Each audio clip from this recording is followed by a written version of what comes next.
Mastering modal verbs, understanding can and could. Hello language explorers. Today, we are diving deep into the world of English modal verbs, specifically focusing on the differences between can and could. One of the commonly confusing areas of English language learning is distinguishing similar modal verbs. In this lesson, we will master the usage of could for expressing past abilities and making polite requests. Let's get started. In English, we often use the modal verb could to talk about abilities we had in the past.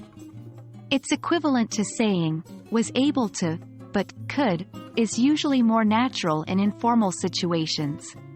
Let's look at an example. 1. When I was a child, I could swim like a fish. Here, the speaker is saying that they had the ability to swim very well when they were a child. It's important to note that this doesn't necessarily mean they can still swim well now.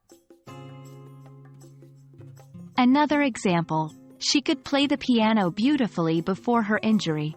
In this example, the speaker tells us that someone had the ability to play the piano well before suffering an injury.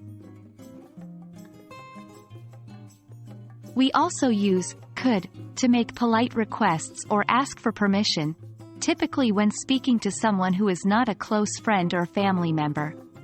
Look at this example. 1. Could you please pass the salt? This is a polite way of asking someone to pass the salt. Another example. Could I possibly borrow your phone? Here, could is used to ask for permission to borrow the person's phone in a polite and respectful manner.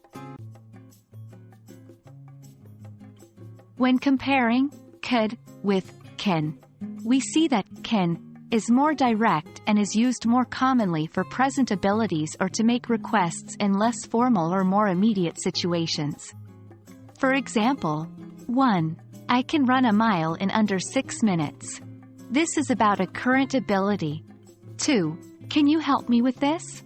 Here, can is used to make a request, but it's a little less formal than using could. Remember, use could to talk about past abilities or to make polite requests.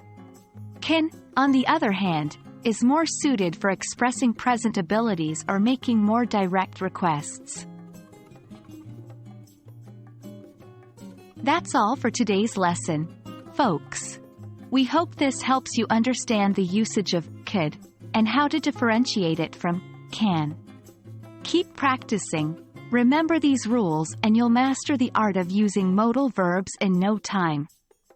Until next time, happy language learning!